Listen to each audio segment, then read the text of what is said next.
1,000 Paper Cranes. As a young girl in the 1950s, I enjoyed peeking into my mother's jewelry box, paying particular attention to a silver and turquoise ring she kept there. 60 years later, after she died, the ring was still inside, and the family agreed that I could have it. While she was alive, I had never asked her where it came from, but I'm guessing it was a gift from her older sister, who lived in New Mexico from 1942 to 1945. I dearly loved Aunt Marjorie, always a favorite of mine. In response to the attack on Pearl Harbor, she had joined the throngs of Americans rushing to support the war effort. At heart an adventurous spirit, she took a top-secret clerical job at an undisclosed location somewhere in the United States. On August 6, 1945, as the unspeakable destruction of the first atom bomb stunned the world, my father guessed correctly that this was what my aunt and uncle had been involved in. Sure enough, Marjorie and the physicists she met and married there had been working with Oppenheimer's team on the Manhattan Project in Los Alamos. As a teenager, upon first grappling with my family connection to this shameful historical milestone, I read John Hersey's book Hiroshima, a gut-wrenching account of the cataclysmic event through the eyes of 6 survivors whose lives had been shattered. When I wondered why this horrific bomb had been deployed, my mother alerted me to conflicting explanations.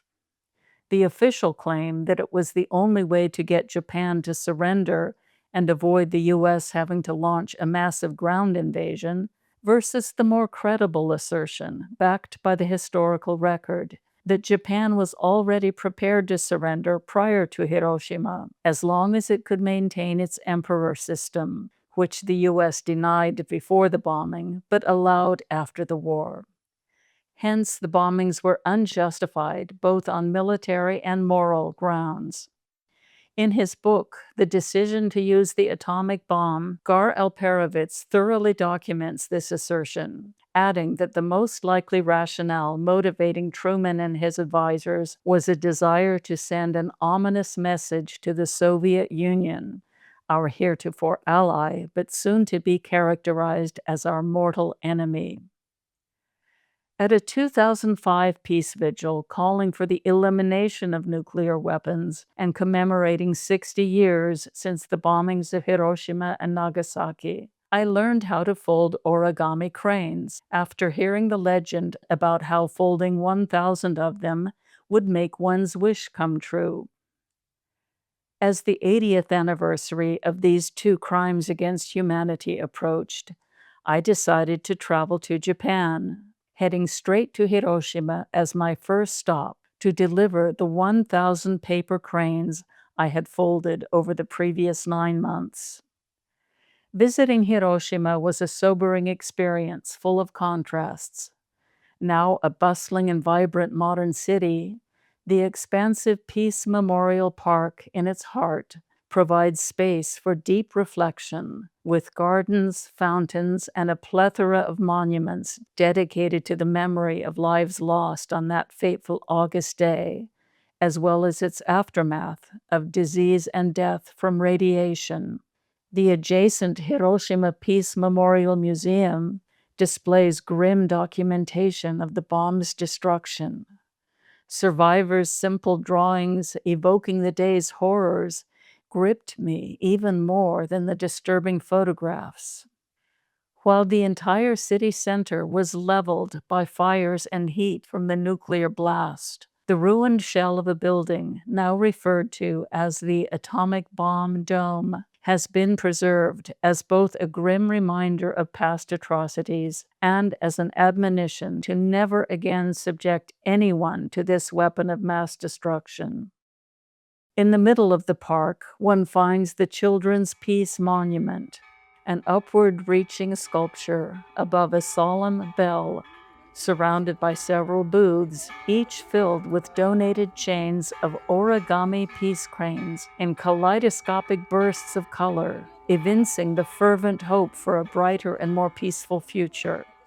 I approached the one open booth that had space for more and tenderly birthed the precious load I had painstakingly carried on the long journey from my home in California to this spot, silently intoning the following message.